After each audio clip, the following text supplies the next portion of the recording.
What do we have here? Well, it is a Cromwellian lobster tail helmet. This style of helmet was popular in England during the English Civil War. Happened in the... 1642. 1642, you're to good. 51. Oh, good. Yeah. Your history. Today I've got a 1640s Cromwellian lobster tail helmet. There's a lot of people that are interested in this genre of arms and armament. So I'm asking $3,500 for the helmet, but I think I'd be willing to sell for $2,000. This thing is definitely cool. It was just really a bizarro, weird Civil War. It was the king saying, I'm in charge, and Parliament saying, well, you're in charge, but not really in charge. You had Cromwell and the Puritans and all this, and basically, the king lost. And he also lost his head. As it happens. This was high-tech, and it was a lot better than like earlier wars where they just had basically a steel dunce hat on their head, and they would have this flap on the back. And this thing had leather straps inside, so it gave a little support, so when you hit it on the head, it wasn't as bad. Okay. During the English Civil Wars, these helmets were used by both sides. And this design was considered really high-tech. You had something that flexed and protected your neck. But I have to say, there's something about this lobster tail helmet that's a little fishy. So how much you want for this thing? I'd love to get $3,500 for it. Okay. I have some concerns right off the bat with this thing.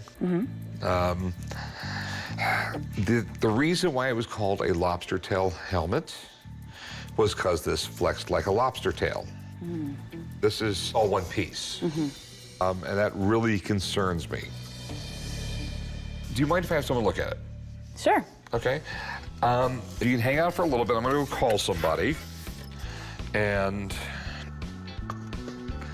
get him down here. What if they'll come back in style? When he mentioned that he was calling in an expert, I felt a little nervous, but I think that this piece would be perfect in the shop, and I think they'd do really well with it. It's really cool looking, but I'm not exactly an expert on lobster tail helmets.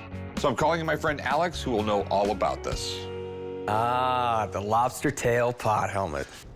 So my big concern is his tail doesn't flex.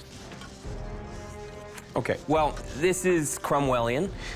Basically, Cromwell had supporters, they called them the Roundheads, and they were diametrically opposed to the Royalists who supported King Charles. They called them the Cavaliers. Okay. This is why it's called the lobster tail. Traditionally, I guess you could say, this would have been 3 sheets of metal riveted together, so it had a little bit of articulation. They did make them like this for lower status soldiers. It was preferred by officers, but this shouldn't be a reason to think that this isn't correct. All right. There's a lot of history around this helmet. This was a brutal time to be at war. They're using giant swords, they're using axes. There were so many things that a helmet was crucial to saving your life. So what do you think it's worth? If this were true to the period, this would be, I could see it getting $3,500. There's some rivets here and some pieces of leather on the inside. Those are for cheek pieces, so they would have been worn on either side and hung freely. Now, it's very typical that they're missing because they were connected by leather, typically. You can see some of that leather still here. I don't see too much 350-year-old leather. The other thing is,